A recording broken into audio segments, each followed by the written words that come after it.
Bonjour à tous et à toutes. Eh bien aujourd'hui, nous reprenons notre Guémarin depuis la page 3b en bas à partir de Itmar, la page 4a jusqu'à la page 4b aux deux points. Donc, on avait posé la question, pourquoi au début de la page 3b, en haut, à la 7e ligne depuis le début de la page, Hillel avait objecté à Shammai en lui disant, a priori, dans le cas de figure de la boîte dans laquelle est tombé un reptile, eh bien, tu es d'accord, tu reconnais comme quoi on retourne en arrière dans le temps et on craint que le reptile ne soit tombé à l'intérieur de la boîte où il y avait les fruits destinés au Kohanim avant que les fruits n'aient été vidés de la boîte. Alors pourquoi là-bas tu crains et dans le cas de la femme Nida tu ne crains pas? Mais voilà que vers la fin de la page où il y a écrit Itmar, et bien d'un seul coup la Gemara nous ramène ce dîne de la boîte avec les fruits et le reptile qui est tombé à l'intérieur, mais cette fois-ci la Gemara nous rapporte deux avis. L'avis de Chizkiya qui dit que les fruits, alors qu'on est dans le doute, les fruits sont purs, et l'avis de Rabbi Yochanan qui lui nous dit que les fruits ne sont pas purs. Alors, quelle différence y a-t-il entre la formulation de ce dîn, du dîn de la boîte avec les fruits et le reptile, tel que ça a été formulé au début de la page, et le dîn de la boîte avec les fruits et les reptiles, tel que c'est formulé en bas de la page 3b? Alors, pour répondre à cette question, eh bien, la Gemara va nous ramener trois explications différentes pour nous dire pourquoi, d'après Chizkiya, eh bien, on ne craint pas que les fruits aient été rendus impurs en entrant en contact avec le reptile. Et donc, parce que Chizkiya, lui, va d'après la Chazaka de Meikara, la présomption initiale, et non pas la présomption actuelle, non pas ce qu'on voit sous nos yeux, le reptile à l'intérieur de la caisse, et on va commencer à dire, ah oui, mais si le reptile il est là, si on va d'après la présomption de maintenant, comme on a dit tout à l'heure, ce qui est vrai aujourd'hui était vrai également hier. Et donc s'il y a un reptile à l'intérieur de la boîte, donc il y était certainement également hier. Et donc tous les fruits sont impurs. Ce n'est pas ce que dit Chizkiya. Chizkiya lui dit non. Comme on l'a expliqué la dernière fois, à l'intérieur de la boîte, eh bien, au début, il n'y avait pas de reptile. Et donc, c'est la présomption initiale qui continue jusqu'à quelques instants avant qu'on ait trouvé le reptile à l'intérieur de la boîte. Donc, ce qui était vrai hier était vrai également aujourd'hui, jusqu'à quelques instants avant qu'on découvre le reptile à l'intérieur de la boîte. Et donc, il n'y a aucune raison de rendre ces fruits impurs. Alors, pourquoi Chizkiya, lui, autorise ces fruits et il dit qu'ils sont toujours... il dit que le reptile, en fait, a atterri à l'intérieur de la boîte après que les fruits aient été versés de la boîte, et donc il n'y a eu à aucun moment contact entre les fruits et le reptile. Pourquoi? Trois explications. Première explication, nous dit Chizkiya, il est très fort probable, il est peu probable que le reptile soit tombé tant que les fruits étaient encore à l'intérieur de cette boîte. Pourquoi? Pour deux raisons. Une première raison qui est amenée à la page 3b après Itmar, et une deuxième raison c'est plus ou moins le même principe, qui est ramenée à la page 4a. Ces deux raisons, c'est ou bien parce que il y avait un couvercle sur cette boîte, et les gens ont fait attention à chaque fois de refermer la boîte avec le couvercle. Et donc s'il y avait un couvercle, eh bien, il y a peu de chances que le reptile soit tombé à l'intérieur de la boîte lorsqu'il y avait les fruits à l'intérieur. Parce qu'à partir du moment où on sait que ce sont des fruits qui sont destinés à des Kohanim, eh bien, on va en prendre soin pour ne pas qu'il entre en contact, justement, que ces fruits entrent en contact avec quelque chose d'impur. Donc, Chizkiya nous dit, étant donné qu'il y avait un couvercle, et que avant le couvercle, eh bien, il n'y avait pas de reptile, et puisqu'on a pris soin de recouvrir à chaque fois cette boîte avec le couvercle, donc je peux présumer que les fruits, que la boîte a été vidée de ses fruits, on a vidé les fruits de la boîte dans un premier temps, et que le reptile n'est arrivé à l'intérieur de la boîte que après. Et donc, tous les fruits sont purs, je peux le présumer, je peux l'affirmer, nous dit Rizkia. Ou bien, et par contre, ça c'est pour expliquer pourquoi en bas de la page 3b, Rizkia autorise les fruits, tandis qu'en haut de la page, au début de la page 3b à la 7e ligne, là-bas il n'y a pas l'avis de Rizkia, et donc a priori Rizkia est d'accord comme quoi les fruits ont été rendus impurs, eh bien c'est parce que en haut, tel que le din a été formulé, il s'agit là-bas d'une boîte sans couvercle. Donc en bas de la page, il s'agit d'une boîte avec couvercle. Donc il y a peu de chances pour que le reptile soit tombé tant que les fruits étaient encore dans la boîte, tandis qu'en haut de la page, il s'agit d'une boîte sans couvercle. Et là, bien évidemment, si c'est sans couvercle, eh bien Rizkia est d'accord, lui aussi, qu'il peut y avoir une forte probabilité pour que le reptile soit tombé à l'intérieur de la boîte et qu'il soit entré en contact avec les fruits destinés au Kohanim. Ça, c'est la première possibilité. Deuxième possibilité, comme on a dit, qui est ramenée à la page 4a, plus ou moins dans le même état d'esprit. Eh bien, la différence entre le début de la page et la fin de la page, c'est est-ce que cette boîte avait des côtés qui retiennent, ce qu'on appelle ouganim. Est-ce qu'elles avaient des côtés qui retiennent ce qui peut tomber à l'intérieur?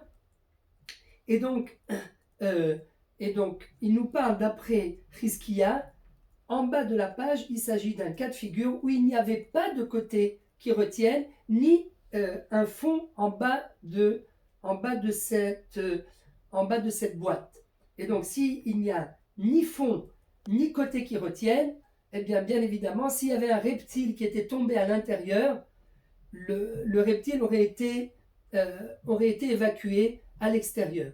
Et donc, c'est pour cette raison que Rizkia peut affirmer en bas de la page que les fruits restent purs. Tandis que en haut de la page, là-bas, il s'agit d'un cas de figure où dans la boîte, il y avait des côtés, et donc bien qu'il n'y avait pas il n'y avait peut-être pas de fond, mais étant donné qu'il y avait des côtés, eh bien, les côtés ont pu, en quelque sorte, réceptionner le reptile, et donc il se peut que le reptile soit rentré en contact avec les fruits et les a rendus impurs. C'est pour cette raison que, en haut de la page, même Rizkia est d'accord pour rendre impurs ces fruits de Taharot. Et donc, d'après cette première explication, on va toujours, d'après Rizkia, d'après la chazaka demeikara, la présomption initiale. Et on dit, non, il y a une chazaka comme quoi, au début, il n'y avait pas de reptile à l'intérieur de cette boîte, ou bien parce qu'il y avait un couvercle, ou bien parce qu'il y avait des trous sans côté. Et donc, si jamais il y a, d'abord, ou bien il ne peut pas y avoir de reptile qui soit tombé à l'intérieur de cette boîte, ou bien même s'il est tombé, il aurait été évacué. Et donc, on peut affirmer en quelque sorte que les fruits ont été déversés de cette boîte avant que le reptile ne soit tombé à l'intérieur de cette boîte. Ça, c'est la première explication.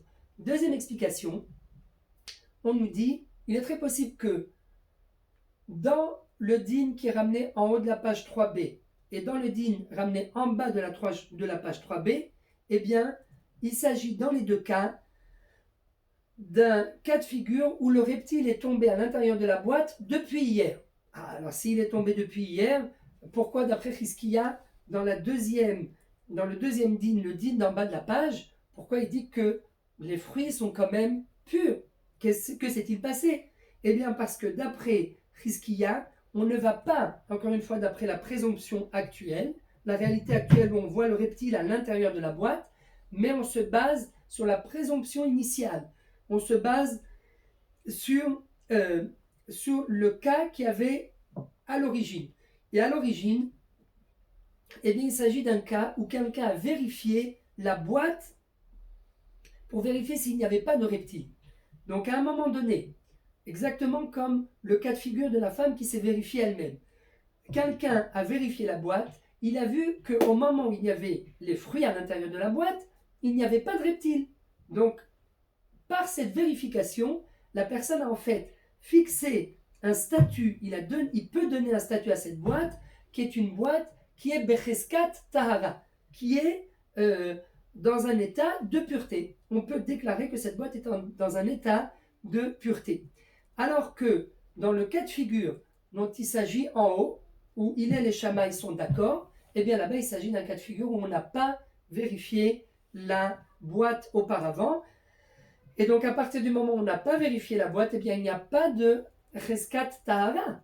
S'il n'y a pas de Cheskat Tahara, alors là, à partir du moment où on trouve un reptile à l'intérieur, bien qu'il y ait un doute que peut-être, c'est possible, c'est probable, qu'on ait retiré les fruits avant que le reptile tombe, mais étant donné qu'il n'y a pas de chazaka de base, étant donné qu'il n'y a pas de réalité de base, puisque personne n'a vérifié cette boîte avant, eh bien, on craint malgré tout que le reptile soit tombé lorsque les fruits étaient encore dans la boîte, et donc là, même Chizkiya sera d'accord qu'il faut aller d'après la chazaka des hashta, c'est-à-dire la réalité actuelle, où on trouve un reptile et on ne sait pas s'il est tombé avant après qu'on ait retiré les fruits de cette boîte ou avant, eh bien on dit ce qui est vrai maintenant était certainement vrai même avant, et donc tous les fruits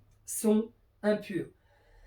Donc pour résumer, en haut de la page il s'agit d'un cas de figure où on n'a pas vérifié la boîte, et en bas de la page il s'agit d'un cas de figure où on a vérifié la boîte, et donc grâce à cette vérification il y a une chazaka qui est cheskat tahara, une présomption, une réalité comme quoi les fruits sont purs, et donc grâce à cette vérification on peut s'appuyer là-dessus d'après Chizkiya pour autoriser les fruits. Troisième explication, eh bien c'est ce qu'on appelle Aïm Marzikim Betuma Mimakom le Makom, ou Lo Marzikim Mitum'a, Marzikim Betum'a Mimakom le Makom. Cette notion eh bien, est équivalente à la notion de Chazaka de Hashta, ou bien Marzikim Bimkom Metziatam. Alors, qu'est-ce que ça veut dire? Marzikim Keshat Metziatam. Ça veut dire quoi? Eh bien, ça veut dire que, d'après cette troisième explication, pourquoi Chizkiya dit en bas de la page 3b que les fruits sont toujours purs? Eh bien, parce que, d'après Chizkiya, étant donné, il s'agit d'un cas de figure où on a déplacé la boîte d'un endroit à l'autre, et Chizkiya nous dit, le fait d'avoir déplacé la boîte d'un endroit à l'autre, eh bien c'est peut-être ce qui a engendré, ce qui a permis à ce qu'un reptile tombe à l'intérieur de cette boîte. Mais avant qu'on déplace la boîte, eh bien il n'y avait pas de reptile à l'intérieur de cette boîte. Ça, il peut l'affirmer parce que d'après lui, eh bien, comme on a dit, ce n'est qu'une fois qu'on a déplacé la boîte que le reptile est tombé à l'intérieur, et donc on peut supposer qu'il est tombé dans la boîte uniquement après qu'on ait vidé la boîte de ses fruits et qu'on l'ait déplacé. Parce que, d'après Chizkiya, eh bien, l'omarzikim betum'a mimakom lemakom, c'est-à-dire que le fait d'avoir changé d'endroit, eh bien, il est très probable que c'est uniquement à ce moment-là que le reptile est tombé, et donc le reptile n'est pas tombé lorsque la boîte se trouvait à cet endroit X avec les fruits. Le reptile est tombé uniquement lorsque on a vidé la boîte et on a déplacé la boîte à un autre endroit. C'est à ce moment-là que le reptile est tombé. Alors, d'où on voit cela? C'est une marloquette entre Rabbi Meir et Chachamim, et là, la Gemara nous dit, alors d'abord entre Rabbi Yochanan et Chizkiya, donc d'après Rabbi Yochanan, Marzikim betuma mimakom le makom, d'après lui on dit oui, peu importe si on a changé la boîte de place, c'est pas le changement de place qui a provoqué que le reptile descende. Il y a la même probabilité pour que le reptile tombe à l'intérieur de la boîte avant d'avoir été déplacé comme après le déplacement. Donc d'après lui, encore une fois, c'est toujours Chazaka de Hashta. Ce qui est vrai maintenant, à l'heure actuelle, était vrai également tout à l'heure, avant le déplacement. Et donc, si maintenant il y a un reptile à l'intérieur de la boîte, eh bien ce reptile y était également avant d'avoir été déplacé de son endroit. Et donc, les fruits sont impurs. Tandis que Chizkiya lui nous dit, Non. En machzikim betum'a mimakom lemakom. On ne craint pas que, le reptile soit tombé avant d'avoir été déplacé, mais c'est simplement une fois qu'il a été déplacé que maintenant, là, c'est une nouvelle situation. Donc en fait, Rizkia, c'est un petit peu comme Shammai dans notre Mishnah, qui dit, au moment où le sang apparaît à l'extérieur du corps, eh bien c'est le moment où la femme devient impure. Au moment où on découvre le reptile à l'intérieur de la boîte, c'est le moment où le reptile est tombé, mais pas avant. Donc ce qui est vrai maintenant n'était pas vrai hier, n'était pas vrai avant. Tandis que ce qui était vrai avant est toujours vrai jusqu'au moment où la situation a changé. Donc c'est Chazaka Demiikara. Encore une fois, Rizkia nous prouve, même dans cette d'après cette troisième preuve, on nous explique pourquoi Rizkia autorise ces fruits. Et alors bien sûr, dans la Braïta telle qu'elle est ramenée en haut de la page, eh bien là, il s'agit d'un cas de figure où nous n'avons pas changé la boîte de place. Et donc là, bien sûr, même Rizkia est d'accord que Marzikim Betuma Mimakom les Makom. Parce que on l'a trouvé, on l'a pas changé de place. Donc comme on l'a pas changé de place, eh bien ce qui est vrai maintenant était vrai également il y a quelque temps. Et donc là, même Rizkia est d'accord que les fruits sont impurs. Maintenant là-dessus, la Gemara vient et nous dit oui, mais a priori, lorsqu'on analyse un cas dans une Mishnah, dans le traité de Théarot, il s'agit d'un cas où quelqu'un est rentré dans une chambre et il a vu un corps qui était déposé, le alechem, par terre. Il est venu, il a touché. Il rentre chez lui, il revient le lendemain matin et d'un seul coup, il s'aperçoit le lendemain matin que ce corps est inerte, que ce corps est mort. C'était un Kohen. Alors, est-ce que maintenant, on va craindre que le corps était déjà mort depuis hier et lorsque le Kohen a touché, et le Kohen ou bien quelqu'un qui a amené des théarotes, peu importe, lorsque la personne a touché hier, la veille, eh bien, le corps était déjà mort. Et donc, s'il a touché le corps et qu'après il a touché des théarotes, eh bien, il a rendu impur les théarotes. Ou bien est-ce qu'on dit, c'est maintenant que la personne vient de décéder et non pas hier soir. Et lorsqu'hier soir, la personne a touché ce corps, eh bien, il n'était pas encore mort. Et donc, toutes les théarotes qu'il a touchées depuis hier soir jusqu'à ce matin, elles sont pures. Alors, là-dessus, marloquette entre Rabbi Meir et Chachamim. Rabbi Meir lui nous dit, on ne craint pas que ce corps était déjà mort hier, c'est maintenant qu'on se rend compte que le corps est mort, c'est à partir de maintenant qu'il est mort. C'est maintenant qu'il vient de mourir, au moment où on s'en rend compte. Alors que d'après Chachamim, non. En fait, Marzikim keshat metziatam, Marzikim betuma, c'est Chazaka dehashta. C'est-à-dire, encore une fois, la réalité qui est vraie maintenant, eh bien, elle était vraie même hier. Et donc, ce corps n'est pas mort maintenant, mais il est mort hier. Et donc, s'il est mort hier, eh bien, tout ce que la personne a touché est impur. Mais vient la Gemara et rajoute, elle nous dit, uniquement lorsque le corps est resté à sa place. Alors là, on dit oui. Si le corps est resté à sa place, on dit la réalité de maintenant était vraie également hier. Mais si le corps a été déplacé d'un endroit à l'autre, eh bien là, qu'est-ce que nous disent Chachamim? Ils nous disent, étant donné que le corps a été déplacé, on ne peut pas savoir, il n'y a plus de chazaka, comme on l'a appelé, marzikim keshaat metziatam. On va instaurer une chazaka qui va en fait nous éclairer sur le moment présent. Non, si jamais le corps a été bougé d'un endroit à l'autre, eh bien là, c'est tahor et on ne peut pas dire que le corps était déjà impur depuis hier soir, qu'il est mort hier soir. Non, pourquoi? A priori, comme Rizkia, parce que en marzikim betum'a mimakom le makom. Dès que le corps a changé de place, eh bien, on ne peut plus déclarer que la chose est arrivée hier. Peut-être que c'est arrivé que maintenant. Peut-être que c'est en déplaçant le corps que le corps est mort. Et donc, d'après cette preuve, donc on va vers la Khumra uniquement que si c'est à l'endroit précis. Donc a priori, c'est une preuve pour Chizkiya et c'est une objection pour Rabbi Yochanan. Alors, la Gemara nous répond en nous disant, peut-être que la raison pour laquelle, d'après Chizkiya, là dans le cas dont on parle, où Chizkiya en fait, dans le premier cas, pourquoi on est tous d'accord, et même Chizkiya, que le reptile est tombé déjà depuis avant qu'on s'en rende compte, eh bien parce que misafek marzikim betuma mimakom le makom.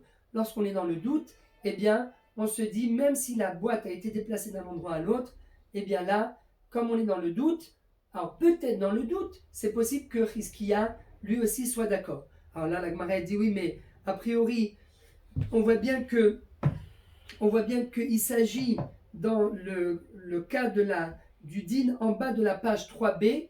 La Gemara rapporte au sujet de la boîte dans laquelle est tombé le reptile. On voit que la Gemara nous rapporte l'avis de Chizkiya alors qu'on est dans un état malgré tout de doute. Et malgré tout, on voit que Chizkiya dit que les fruits sont autorisés. Alors pourquoi dire en haut de la page 3b, il s'agit d'un cas où on est dans le doute? Alors dans le doute, oui, on va dire peut-être que c'est le changement, que même si on a changé de place la boîte, malgré tout, il faut sévir, il faut être plus rigoureux. Mais en bas aussi, il s'agit d'un cas où on est dans le doute. Et pourtant, Chizkiya a bien dit que les fruits sont autorisés. Alors quelle différence? À la fin, elle nous dit la Gemara, elle nous rapporte la preuve d'un kikar, d'un morceau de pain qui est tombé sur un vêtement, et elle nous dit, voilà, de là qu'est-ce qu'on voit? On dit que le morceau de pain qui est tombé sur le vêtement, eh bien il reste tahor, il reste pur. Pourquoi on lui donne cette chose, ce statut de pain qui est pur, qui n'est pas devenu impur? A priori, c'est encore une preuve pour Chizkiya, comme quoi, eh bien, on ne dit pas que, a priori, c'est encore une preuve comme Chizkiya, que lorsqu'on déplace une chose d'un endroit à l'autre, eh bien, on dit que c'est le déplacement qui a provoqué l'impureté. C'est à cause du déplacement que la chose est devenue impure. L'homme marzikim betum a mi makom le makom. On ne dit pas que avant d'avoir été déplacé, c'était déjà impur et donc c'est toujours impur. Non, c'est à cause du déplacement que la chose est devenue impure. Donc ça s'appelle, attention, l'homme marzikim betuma mi makom le makom. Donc a priori, c'est une preuve l'histoire du bout de pain pour Chizkiya. Réponse, non. Là-bas, il s'agit d'un cas de figure où quelqu'un est rentré à l'intérieur et il a en quelque sorte, il a déplacé le bout de pain pour ne pas qu'il tombe sur le vêtement qui est impur. Alors s'il a déplacé, eh bien là, bien sûr qu'il a déplacé, mais c'est parce qu'il a déplacé que la chose n'est pas devenue impure. Mais il n'y a pas de preuve d'ici pour la notion qui s'appelle, au sujet de la question, est-ce que marzikim betumami makom le makom ou non marzikim betumami makom le makom? Il n'y a aucune preuve, puisqu'il s'agit d'un cas de figure où la personne est rentrée pour le déplacer. Alors, nous dit la Gemara, non. Réponse, il y a une différence. Alors, après ça, nous dit la Gemara, oui, mais alors si c'est comme ça, s'il s'agit d'un cas de figure où c'est quelqu'un qui est venu et qui a déplacé, même dans le cas de la boîte, prenons un cas de figure où il y a eu un corbeau qui est venu et qui a déposé le reptile à l'intérieur. Si ici il s'agit d'un cas de figure comme ça, dans le cas du morceau de pain, peut-être que dans le cas de la boîte avec le reptile également, là-bas aussi il s'agit d'un cas de figure où le corbeau est venu et a déposé le reptile, il a déposé de lui-même. Pourquoi on ne dirait pas ça? Et si c'est un corbeau qui a déposé le reptile de lui-même, alors peut-être que même dans le din tel qu'il est ramené en haut de la page 3b, 7e ligne, peut-être que là-bas aussi, on pourrait dire le corbeau l'a amené après que les fruits aient été déversés de la boîte. Et donc les fruits, même en haut de la page, sont toujours purs. Réponse, il y a une grande différence entre un homme et un corbeau. Un homme, eh bien lui, il peut venir et déplacer à un moment précis. Et donc, c'est le din de Chizkiya en bas de la page dans le Hitmar. là oui, on peut dire c'est la raison pour laquelle Chizkiya a autorisé. Parce qu'il y a un homme qui est venu au milieu et il a déplacé le morceau de pain, il a fait tomber à côté du vêtement pour ne pas que le morceau de pain devienne impur. Ça oui, parce que c'est un homme qui a l'intelligence, il peut savoir, il sait qu'il y a un risque que le morceau de pain devienne impur, et donc il va le faire tomber à côté pour ne pas qu'il entre en contact avec le vêtement impur. Mais dans le cas d'en haut, s'il s'agit d'un corbeau, eh bien le corbeau ne sait pas distinguer entre le moment où il y a encore les fruits à l'intérieur de la boîte et une fois que les fruits ont été déversés. Si le corbeau est passé avec un reptile dans la bouche et qu'il l'a fait tomber dans la boîte, eh bien il est très probable qu'il ait fait tomber le reptile même pendant qu'il y avait les fruits à l'intérieur de la boîte, et donc c'est pour cela qu'on ne peut pas supposer que on ne peut pas supposer que le reptile est tombé après que la boîte ait été déversée de ses fruits. Merci pour votre attention. Nous sommes arrivés à la page 4b aux 2 points. À très bientôt.